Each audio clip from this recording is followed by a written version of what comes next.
Et comme je disais tout à l'heure, cette personne a retrouvé la guérison. Mais il y a encore un autre aspect de la chose que nous devons parler.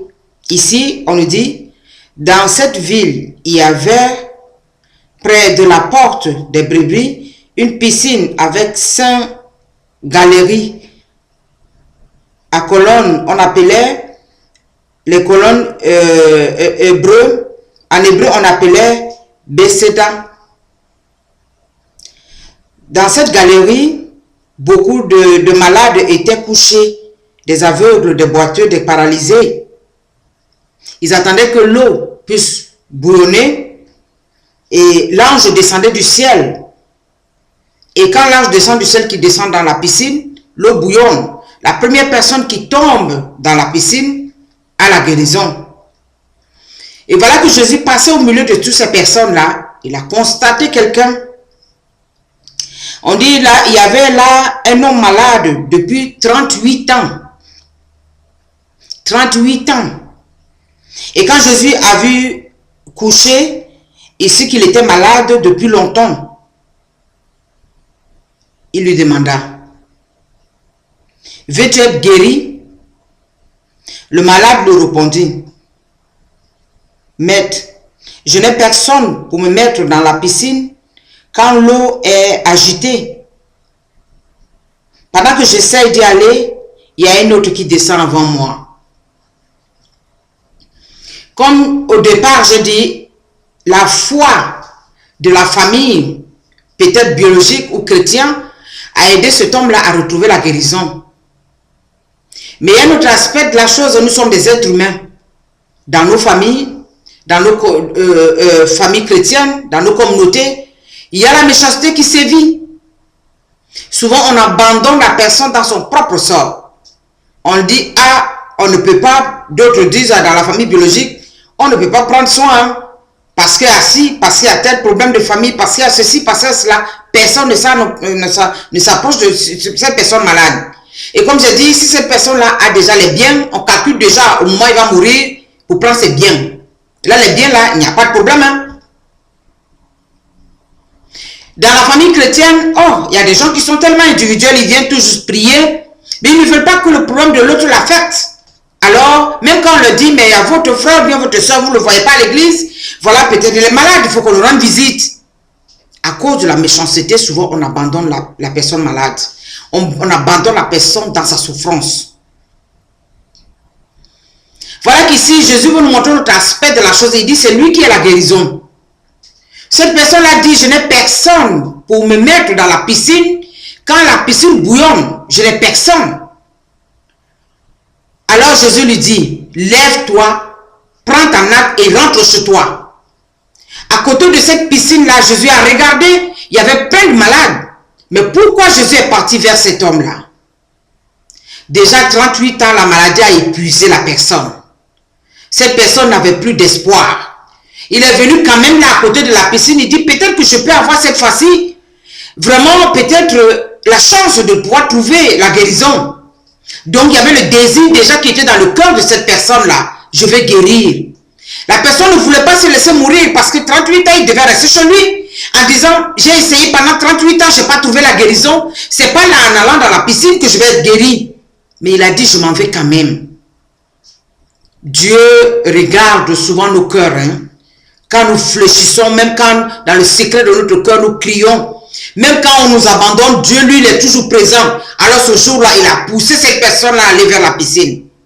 Et comme il savait que son fils devait passer par là, il a vu son fils a vu la souffrance de cette personne. Sa miséricorde a été très grande dans la vie de ce malade-là. Et pourtant, il y avait beaucoup de malades, hein, on nous dit. Alors, il lui a demandé, Dieu demande toujours, il ne viole jamais la liberté d'un être humain.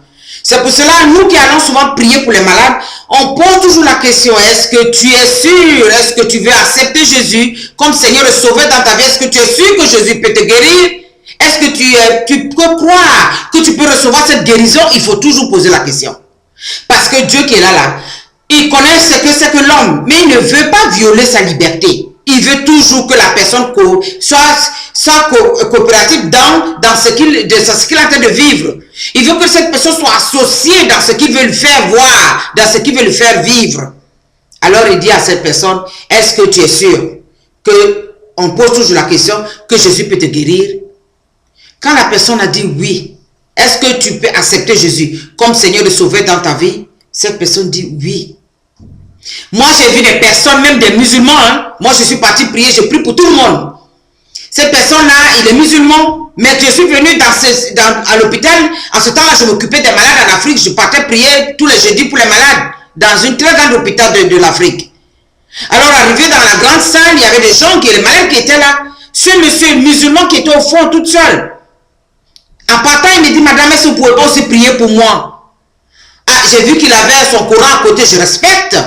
Je lui ai dit, mais vous êtes musulman? Il me dit oui. Il me dit, mais vous êtes aussi l'enfant de Dieu? Il me dit oui. Vous croyez que Jésus peut vous guérir? Il me dit, si c'est ça qui est mon chemin de délivrance, qu'il fasse ça pour moi. Mais je ne le connais pas assez. J'ai dit, ça suffit déjà que tu puisses confesser que c'est ça qui peut te guérir. Alors le Seigneur n'est pas venu seulement pour les chrétiens, il est venu aussi pour ceux qui ne le connaissent pas. Mais il faut d'abord parler de cette personne-là et présenter Jésus à cette personne-là. En ce temps-là, quand la personne dit oui, la porte est ouverte. Ce malade-là, il a dit à Jésus oui. Alors Jésus lui dit, lève-toi maintenant. Tu as retrouvé la guérison. On lui dit aussitôt, la personne s'est levée, il a pris sa nappe, il a commencé à louer Dieu. Mais quand on va plus loin, ses frères lui ont dit, à cette époque-là, il ne fallait pas parler de Jésus. Hein. Ah non, il ne faut pas dire qui t'a guéri. Mais qui t'a guéri? Quand il s'est tourné, il a vu que Jésus n'était pas là. Il dit, il y a quelqu'un qui m'a guéri. Et plus tard, Jésus est parti le rencontrer dans le temple. Il lui a dit, tu es guéri maintenant? Il dit, ah donc, ne pêche plus, ne fais plus ce que tu faisais avant. Sinon, ça va t'arriver pire. Et comme je l'ai dit, toujours, on doit regarder au plus profond de nous-mêmes, Jésus guérit toujours l'âme. Jésus évangélise toujours l'âme, parce que c'est l'âme qui est le pivot de tout. Que si l'âme-là n'a pas reçu vraiment cette vraie lumière, cette l'âme-là va repartir encore dans les mêmes problèmes, et peut-être la personne va avoir les mêmes rechutes. On a vu des personnes qu'on a prié pour eux, hein. Ils ont été guéris, mais la même maladie est revenue si la personne n'a pas cessé. Si la personne n'a pas cessé de faire le travail qu'il faisait, qu'il amène vers cette maladie, mais la même maladie revient. Je parle ici dans le domaine spirituel. Alors voilà comment le Seigneur permet que cette personne-là puisse maintenant le rencontrer. Et puisse le rencontrer en lui disant, est-ce que tu crois que je peux faire quelque chose pour toi? La personne dit oui. Mais je n'ai personne. Comme je vous ai dit, hein, dans nos communautés, il y a toujours de méchanceté souvent. On dit d'aller prier pour telle personne, personne ne veut aller. Oh, il a été trop méchant, il a été ceci. On est personne, on n'a pas le droit de juger quelqu'un. Notre rôle, c'est de soutenir quelqu'un. Même s'il a été un tueur avant, il va régler ça avec son créateur. Moi, en tout cas, je ne juge personne. Quand je viens, je dis, voilà ce que le Seigneur m'a dit. Oh, tu fais ceci ou tu ne fais pas. Si tu fais, ok, on marche. Je n'ai pas à juger quelqu'un. C'est Dieu seul qui juge. Alors, dans nos communautés, souvent, on juge très vite. Et quand on a jugé comme ça, on a catalogué le malade, on dit, on ne peut même pas lui prêcher la parole de l'espérance, on dit qu'il meurt vite. On n'a pas le droit de le faire. Jésus qui a regardé cette personne n'a pas regardé sa vie passée. Hein. Mais il lui a dit seulement, tu es guéri maintenant, il dit oui. Mais ne refais plus ce que tu faisais avant. Sinon, ça va t'arriver pire. Parce que Jésus savait que cette personne n'était pas bonne, hein. Il le savait. Mais il a parlé avec une très grande sagesse. Il dit, ça va t'arriver pire. Là, on t'a abandonné. Tout le monde t'a abandonné. Il a fallu que je vienne te présenter la miséricorde. Aujourd'hui, quand tu as eu cette miséricorde, elle change de vie. Combien de fois j'ai vu des gens qui ont été vraiment guéris et que par la suite, on dit que ces personnes étaient trop dures dans la vie, il ne faut pas les approcher. Hein. Mais qui sont devenus des gens tellement gentils parce qu'ils ont vu que la miséricorde de Dieu a changé leur vision de voir l'autre. Jésus nous amène à la conversion à travers la guérison qu'il nous donne. C'est pour cela qu'il ne faut pas rester à cataloguer quelqu'un en disant que cette personne ne peut pas obtenir la guérison parce qu'il a fait ceci. Ou bien abandonner personne dans son propre sort. Laissez Dieu juger. C'est lui qui juge. Jésus est venu, il a dit, c'est lui qui va juger les vivants et les morts. Laissez-le juger. Mais faisons seulement notre travail. Afin que cette personne retrouve le chemin de la paix. Afin que cette personne se confesse, parce qu'il est le fils de Dieu. Il est le fils du descendant d'Abraham, et qu'on le veut ou non. Alors c'est comme ça. Alors on prie pour cette personne-là, et Dieu fait le reste. C'est Dieu seul qui décide. Nous bénissons le nom du Seigneur parce qu'il aime la personne comme ça.